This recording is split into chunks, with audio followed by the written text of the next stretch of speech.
Assalamualaikum warahmatullahi wabarakatuh. Perkenalkan, saya Adrika Fitratul Aini, mahasiswa Institut Agama Islam Syarifuddin dari kelas 2D PAI khusus. Di sini saya akan menjelaskan tentang perkembangan pendidikan pada masa Khalifah Utsman bin Affan. Khalifah Utsman bin Affan merupakan khalifah yang memiliki sifat santun, dermawan, dan lembut. Khalifah Utsman bin Affan lahir pada tahun 574 Masehi dan merupakan keturunan dari Bani Umayyah. Khalifah Utsman bin Affan memiliki nama lengkap Utsman bin Affan bin Abi al-Ash bin Umayyah bin Abdu Syams bin Abdu Manaf bin Qusay bin Kilab. Ayahnya, Utsman bin Affan, merupakan seorang pedagang yang sukses, yang mana dia itu mewarisi harta kekayaannya kepada Utsman bin Affan. Jadi Utsman bin Affan merupakan khalifah yang kaya raya dan juga memiliki sifat dermawan. Dan Utsman bin Affan juga memiliki hubungan kekeluargaan dengan Rasulullah Shallallahu Alaihi Wasallam, yang mana neneknya yang bernama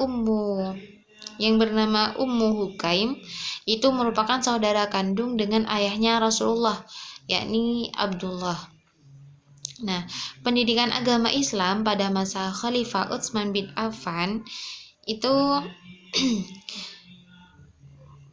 dilakukan dengan adanya pengelompokan pada objek pendidikan Islam. Nah, pengelompokan ini tuh dibagi menjadi 4. Yang pertama itu adalah kelompok orang tua atau orang dewasa yang baru masuk Islam. Nah, metode yang digunakan dalam pendidikan ini itu dengan metode ceramah, hafalan, latihan, dan contoh-contoh. Terus yang kedua ada kelompok anak-anak yang merupakan itu adalah anak yang orang tuanya yang sudah lama masuk Islam atau anaknya orang yang baru saja masuk Islam. Nah, di sini metodenya itu memakai metode hafalan dan latihan. Terus yang ketiga adalah orang tua yang telah lama menganut Islam. Nah, metodenya itu menggunakan metode tanya jawab, hafalan, diskusi, dan ceramah. Terus yang keempat itu ada kelompok orang yang mengkhususkan dirinya untuk menuntut ilmu secara luas dan mendalam. Nah, dalam metode ini menggunakan metode ceramah, hafalan, dan tanya jawab. Itu adalah pendidikan agama Islam pada masa Khalifah Utsman bin Affan. Nah, untuk perkembangan pendidikan pada masa Khalifah Utsman bin Affan itu terdapat 6 perkembangan. Yang pertama adalah penyebaran agama Islam. Yang kedua, pengorganisasian pendidikannya dan perkembangan ilmu pengetahuan, literasi masyarakat, terus pembangunan infrastruktur pendidikan dan penyediaan kurikulum pendidikan.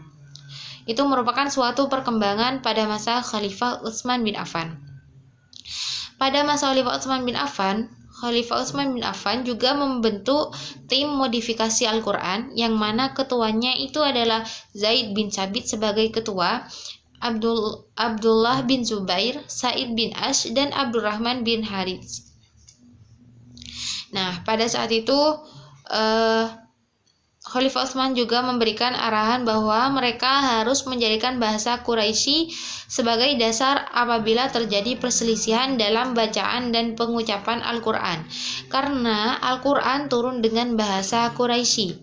Panitia yang dipimpin Zaid bin Sabin berhasil menyusun dan menyalin ulang ayat-ayat Al-Quran dalam sebuah buku yang disebut Mushaf. Yang selanjutnya dikenal dengan istilah Mushaf al-Imam atau Mushaf Utsmani. Nah, pada saat itu Mushaf Utsmani ini dibagi menjadi sebanyak 4 salinan sehingga menjadi 5 mushaf. Yang mana mushaf ini itu ditaruh di Madinah dan 4 lainnya dikirimkan ke Mekah, Suriah, Basrah, dan Kufah. Nah, kebijakan ini selain menyatukan kaum muslimin, juga semakin memudahkan umat Islam dalam membaca Al-Quran. Dalam membaca Al-Quran, mempelajari dan mempelajari Al-Quran, sehingga fokus pembelajaran Al-Quran adalah mengembangkan cara membaca dengan baik dan benar menggunakan ilmu qiraat yang disebut dengan qiraat sab'ah pada masa Khalifah Utsman bin Affan. Dampak positifnya itu banyak untuk pendidikan untuk pengikut Utsman bin Affan. Yang pertama, pemahaman agamanya semakin mendalam. Yang kedua, pemahaman kepemimpinan. Yang ketiga, kehidupan yang berakhlak mulia. Dan yang keempat, pengembangan pengetahuan dan keterampilan. Seperti itu. Itu adalah penjelasan tentang perkembangan pendidikan pada masa Khalifah Utsman bin Affan. Nah, oke. Baik, sampai di situ saja penjelasan dari saya. Kurang lebihnya saya mohon maaf. Assalamualaikum warahmatullahi wabarakatuh.